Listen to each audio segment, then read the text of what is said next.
اس انچاہے رشتوں سے آزاد کر دینا چاہتے تھے۔ امل دائم کی زندگی سے اس لیے دور جانا چاہتی تھی کیونکہ وہ جانتی تھی اس نے جو گناہ کیا ہے اسے اس کی معافی کبھی نہیں ملے گی، اور اب یہاں رہ کر اپنی عزت نفس کا قتل نہیں کرے گی۔ اور ہیر مرزا سے اس لیے دور جانا چاہتی تھی کہ وہ اپنی محبت کی نظروں میں بھی قابل ترس وجود نہیں بننا چاہتی تھی۔ مرزا صبح جلدی اسے لے کر نکل آیا تھا، اسے کیس بھی سنبھالنا تھا۔ وہ لوگ 10 بجے کے قریب حویلی پہنچے تھے، جہاں سامنے کا منظر ہی عجیب تھا۔ امل بھی حویلی سے جا رہی تھی، ہیر کو دیکھ کر۔ جہاں سب کو خوشی ہوئی تھی وہاں امل کو دیکھ کر مرزا کو حیرت، اس لیے دائم کی جانب دیکھا جس کے چہرے پر نہ تو کوئی خوشی تھی کوئی چمک۔ اس نے ہیر کو بھی نہیں دیکھا تھا، بس سر جھکائے کھڑا تھا۔ ہیر بھابھی آپ؟ وہ ہیر کے گلے لگے تو ہیر دائم کو دیکھتی رہ گئی جس کی جھکی گردن سے ایک آنسو نیچے گرا تھا۔ امل آپ کہاں جا رہی ہیں؟ ہیر کے سوال پر وہ مسکرا دی۔ لاہور گھر جا رہی ہوں کچھ دنوں کے لیے، جیسے آپ آئی ہیں۔ ہیر کی مسلسل نظر دائم پر تھی جو اب اوپر سیڑھیاں چڑھ رہا تھا، اور پھر عصابت میں سر ہلا دیا۔ آخری سیڑھی پر جا کر اس کے قدم رک گئے تھے۔ اس نے پلٹ کر امل کو دیکھا تھا۔ مرزا آؤ نہ اندر۔ فاطمہ بی نے مرزا کا ماتھا چوم کر اسے پیار دیا تھا، جس پر اس نے ان کے ہاتھوں کو چوما۔ نہیں بڑی بھی، کچھ ضروری کام ہے، جاتے ہوئے بھی وقت لگ جائے گا، پھر کسی دن آؤں گا۔ امانت چھوڑ کر جا رہا ہوں، لینے آؤں گا۔ اس لیے اپنے ساتھ کھڑی ہیر کو محبت سے دیکھا جو سر جھکا گئی تھی۔ مجھے آپ سب کو کچھ بتانا ہے۔ امل کی بات پر سب نے حیرت سے اسے دیکھا۔ اس دن دائم نے میرے ساتھ کچھ نہیں کیا تھا، انفیکٹ اس نے تو میری جان بچائی تھی، میری عزت بچائی تھی، مگر اپنی ضد اور انا میں نے اس پر ہی الزام لگا دیا۔ میں معافی مانگتی ہوں آپ سب سے، میں غلط تھی، بہت غلط۔ مرتضیٰ صاحب کا منہ کھلے کا کھلا رہ گیا تھا۔ مرزا تو شوق ہو گیا تھا اور سر جھکائے آنسو بہا رہی تھی۔ دائم سیڑھیوں پر کھڑا سب دیکھ رہا تھا۔ آج امل نے سب کے سامنے اپنے گناہ کا اعتراف کیا تھا۔ جب اس کی نظر مرزا پر پڑی جو غصے سے امل کی جانب بڑھ رہا تھا، وہ ڈر گئی تھی۔ مرتضیٰ صاحب تو شرمندگی سے سر جھکائے کھڑے تھے۔ میری فکر کا اتنا غلط فائدہ اٹھایا تم نے، ایک بے گناہ کو سزا دلوائی، تمہیں شرم نہیں آئی؟ وہ ڈرتی پیچھے قدم لے رہی تھی۔ سوری بھائی، مگر میں بہت پیار کرتی ہوں اس سے۔ مرزا نے ہاتھ ابھی اٹھایا ہی تھا جب دائم کی آواز آئی، رک جاؤ مرزا۔ اس نے نظر گھما کر دائم کو دیکھا جو سنجیدہ سا اسے دیکھ رہا تھا۔ خبردار جو ہاتھ اٹھانے کی کوشش کی، کیونکہ اس بار میں خاموش نہیں رہوں گا۔ دائم کو دیکھ کر وہ شرمندہ ہو گیا تھا، وہ اس سے معافی مانگنا چاہتا تھا مگر الفاظ جتا نہیں پا رہا تھا۔ آئی ایم سوری دائم، مجھے نہیں پتا تھا لڑکیاں اپنے حقوق کا غلط فائدہ بھی اٹھاتی ہیں۔ آئی ایم سو سوری، یہ کہہ کر وہ پلٹ گیا تھا۔ امل نے بھی اپنا بیگ حویلی سے باہر اور ہیر نے اندر کھینچنا شروع کر دیا تھا۔ دونوں ایک ساتھ، کوئی دہلیز سے باہر گئی تھی تو کوئی اندر۔ ہیر نے پلٹ کر مرزا کو دیکھا جو اسے ہی دیکھ رہا تھا۔ جلدی فون کرنا، جلدی آنا۔ مرزا کا دل اداس تھا کیونکہ محبت کب کی ترس اور ہمدردی کے پردے چاک کر کے باہر آ چکی تھی۔ امل نے پلٹ کر دائم کو دیکھا جو اسے ہی دیکھ رہا تھا۔ دل میں ایک ہوک اٹھتی تھی، کچھ سال بعد اگر یاد آئی تو یاد میں ایک آنسو تو بہا دینا۔ دائم نے اس کی طرف ایسے دیکھا جیسے اسے سنا دیا تھا جو اس نے کہا تھا۔ ہیر کی نظر بھی ان دونوں پر تھی۔ وہ تینوں نکل گئے تھے حویلی سے۔ چچی بھی ہیر کو بنا کچھ کہے پوچھے چلی گئی تھی۔ وہ تو دادی تھی جو اس سے باتیں کرنے لگیں۔ انہیں امل نے اپنی غلطی کا پہلے بتایا تھا اور آج اس نے اعتراف بھی کر لیا تھا، مگر ہیر کو پھر بھی آج دائم سے گلہ تھا۔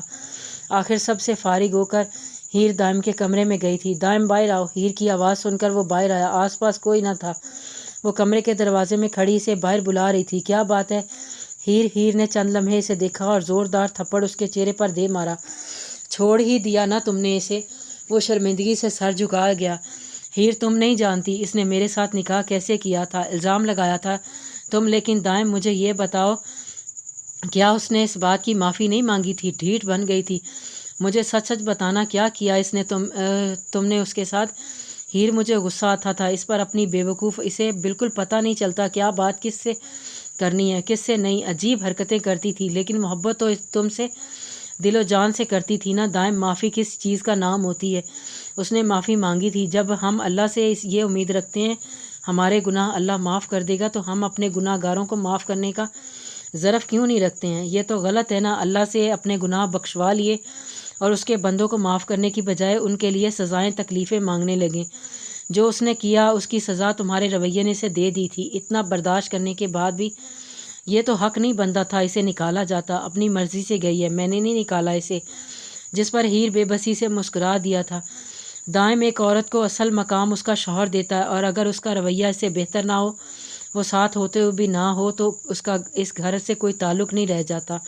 تم اسے محبت نہیں کرتے تھے، اسے بات نہیں کرتے تھے، انجانے بن کر رہتے تھے، تکلیف دیتے تھے، تو اس کا اس گھر میں وجود تھا ہی نہیں، کیونکہ تمہاری نظر میں وہ کچھ نہیں تھی، اس لیے چلی گئی۔ دائم، آج تم نے صرف عمل کو نہیں گوایا، ایک محبت ٹھکرا دیے۔ جو تم سے محبت کرتی تھی، تم پر ترس نہیں کھاتی تھی۔ اسے کھری کھری سنا کر وہ چلی گئی، اور پیچھے دائم نے حویلی چھوڑنے کا فیصلہ کر لیا تھا۔ نہیں آؤں گا اب کبھی حویلی میں، آؤں گا۔ زندگی نکل رہی ہے ہاتھوں سے، سانسیں ریت ہو جیسے، مجھ میں گشت کر رہی ہیں یادیں تیری، زرخیزی سے آری کھیت ہو جیسے، مجھ میں کم تو زیادہ ہے، میری روح پہ تیرا تسلسل ہو جیسے، قریب ہے پھر بھی دوریاں، صدیوں سے ہجر مسلط ہو جیسے۔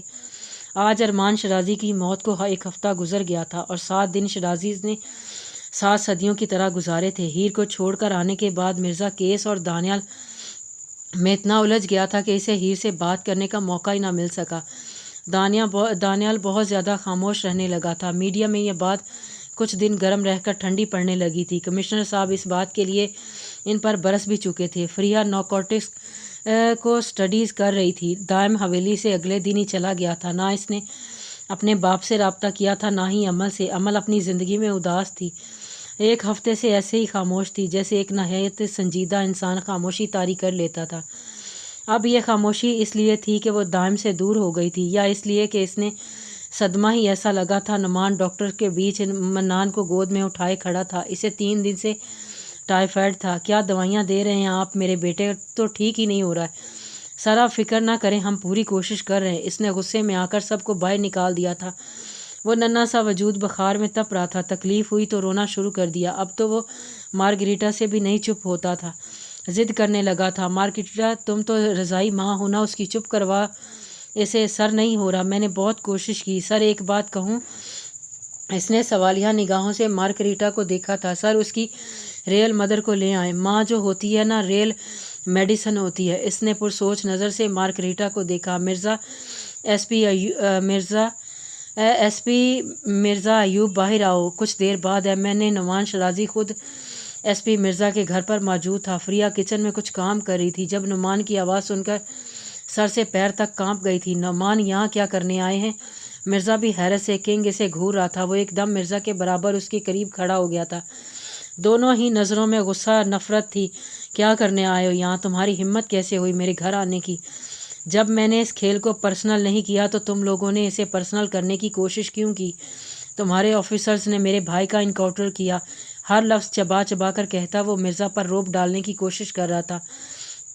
اس کھیل کو پروفیشنل سے پرسنل ہم نے نہیں، تمہارے بھائی نے کیا۔ حملہ تو تم لوگ پہلے بھی گھر پر ہی کر رہے تھے، لیکن گھر کے اندر گھسنے کی غلطی کیوں کی تیرے بھائی نے؟ اپنی موت کا ذمہ دار خود ہے، عیاش تھا، مجرم تھا۔ وہ ہم نہ مارتے تو ایک دن کسی نہ کسی کے ہاتھوں مرتا وہ۔ لہجہ اس کا بھی حتی کمیز تھا۔ تو نے اچھا نہیں کیا مرزا، میری دشمنی میں میری فیملی کو انوالو کر کے۔ تمہاری ٹیم نے اچھا نہیں کیا۔ بخشوں گا نہیں۔ لاہور پولیس کو گلی کا کتا نہ بنا دیا تو میرا نام بھی نعمان شرازی نہیں۔ اس نے مرزا کا گریبان پکڑ لیا تھا۔ اس کی آنکھوں میں اپنی وحشت دیکھنے کی چاہ میں اس کی آنکھوں میں نظریں گاڑے بیٹھا تھا۔ اور ہم نے شرازی اور اس کے گنڈوں کو کتے کی طرح نہیں مارا تو میرا بھی نام ایس پی مرزا ایوب نہیں۔ اس نے اپنے کالر سے نعمان کا ہاتھ جھٹک دیا تھا۔ پرسنل ہوئے نہ تم لوگ تو اب میری باری ہے ضرب لگانے کی۔ فریہ، اس نے دھاڑ کر کہا تھا، جس پر وہ کچن میں تھر تھر کانپ رہی تھی۔ فریہ، باہر آؤ۔ تیری ہمت کیسے ہوئی اپنی گندی زبان سے میری بہن کا نام لینے کی؟ مرزا نے بھی اس کا کالر پکڑ لیا تھا، مگر اس نے ہنس کر چھڑوا لیا۔ ابھی بتاتا ہوں کیسے ہمت ہوئی ایسے۔ فریہ، نعمان شرازی باہر آؤ۔ پیروں کو گھسیٹتی وہ باہر آئی، جہاں دونوں اسے دیکھ رہے تھے۔ فریہ، بتاؤ اپنے بھائی کو کہ میری ہمت کیسے ہوئی تمہیں؟ فریہ، نعمان شرازی کہنے کی۔ اس نے کپ کپاتے ہوئے مرزا کو دیکھا جو نعمان کا گریبان پھر پکڑ چکا تھا۔ تجھے کیا لگتا ہے مجھے پتہ نہیں ہے کہ تو میری بہن کو ڈراتا ہے؟ نعمان نے تنگ آ کر پھر اپنا کالر اس کے ہاتھ سے نکالا۔ شرٹ پھاڑے گا میری؟ فریہ، بتاؤ اسے کیا ہو تم میری؟ اس نے التجائیہ نظروں سے نعمان کو دیکھا، مگر اب تو طوفان آ چکا تھا۔ مرزا نے نعمان کو مارنا شروع کر دیا تھا۔ پہلے اس کے منہ پر تھپڑ، پھر مکے پڑا تھا۔ نکل، بہت ہو گیا تیرا میری آنکھوں کے سامنے میری بہن کو ہراساں کر رہا ہے، تو نکل۔